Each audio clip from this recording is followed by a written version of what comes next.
Okay, so sometimes you might need to edit a form, and just so you know, try not to do this as much as you can during the actual fall spring semester, because if you add a field or take away a field in the middle, when you create like the final spreadsheet after the end of the year, it kind of gets weird because some things don't have, like if you did something in January, all this stuff from August through December won't have that field or whatever the case may be. So you're familiar with that. I just in case. Okay, so anyway, anytime you want to edit these forms, you can come here and edit the form. So like right now, somebody just told me today that I don't have, that Misty is the only option here.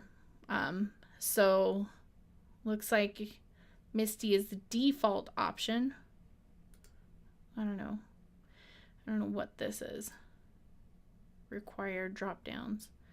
So, okay. So it can choose any one of them. And if we wanted to, I don't think Kim Maxwell has any courses that she's over as far as I know. So I did add Andrea, I think maybe last month or something. So she's not going to be one of the options when you export this at the end of the year, but it's not a big deal. So this will choose who the predefined. So if you wanted to, you can always do add another one that says choose your person or whatever the case may be and put it at the very top. So anyway, I think this should be fine. But I'll go up here and effective term, choose the semester. So as you can see, fall, spring, summer 2018. So we can get rid of all of that right now. But actually, I don't think I did the spreadsheet this summer. Crap, I just realized that. So I'm not going to get rid of that now. But if you wanted to add more options here, you could, and then just hit save the form, and then you can view it and share it and whatever the case may be. But I don't even want to change any of those kinds of things, so I'm just going to discard those changes right now. Things that you should be paying attention to, I'm actually going to probably change these right now for the rules. So these are all those conditional rules that says if they choose this, show this. This is super, if you see any yellow stuff, it's rules that are not working because they're like canceling each other out. So this is super tricky, so I wouldn't mess with this unless you absolutely have to. Page rules, if add a course, this is where it can skip to the questions for each one of those. And then I believe the form rules is where we're saying, okay, if they fill out this form, and see, I don't have Andrea's here. So who should this entry is Andrea. Then send notification email to Andrea LaRue at morgancc.edu. And then we need to change all this. So Jim DeLong at morgancc.edu. I'm just going to copy.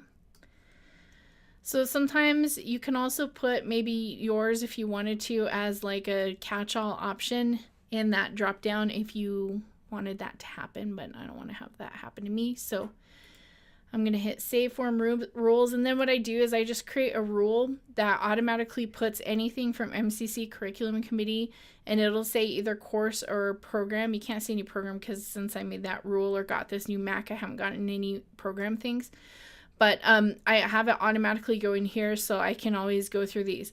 Now, this is where we used to be able to forward these on to everybody in the curriculum committee, but they got annoyed because sometimes you'll send them 40 things. So I used to be able to shift click right and to choose like export and like save them all as PDF. You might be able to forward as an attachment so they can get like 40 different attachments if you think they're not reviewing the Wufoo entries. But I'm just having them review the Wufoo entries because I can't do what we used to do and actually send it via email. So anyway, you have all these just for backup if you want them. But again, if you make any changes in here, it's not going to show up in this email. So that's why I always make them go review it in Wufoo. So other things with these forms is, let me think about this. Add notifications. I believe this is where I have it go to me.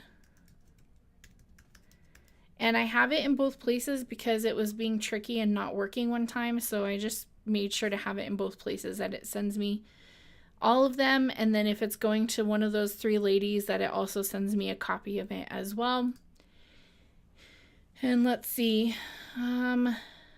I think this is what the forms look like. So it automatically chooses your date, and then I can choose spring 2020 and then test 1, 2, 3, testing the form.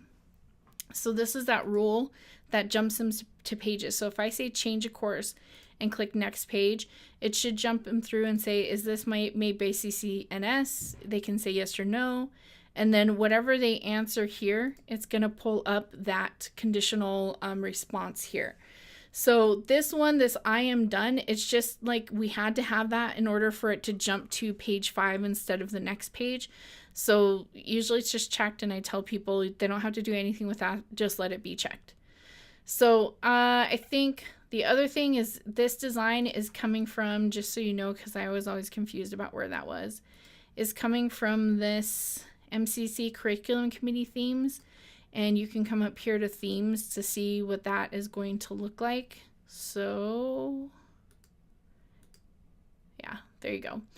So if you wanted to change that, you can change that here. All right.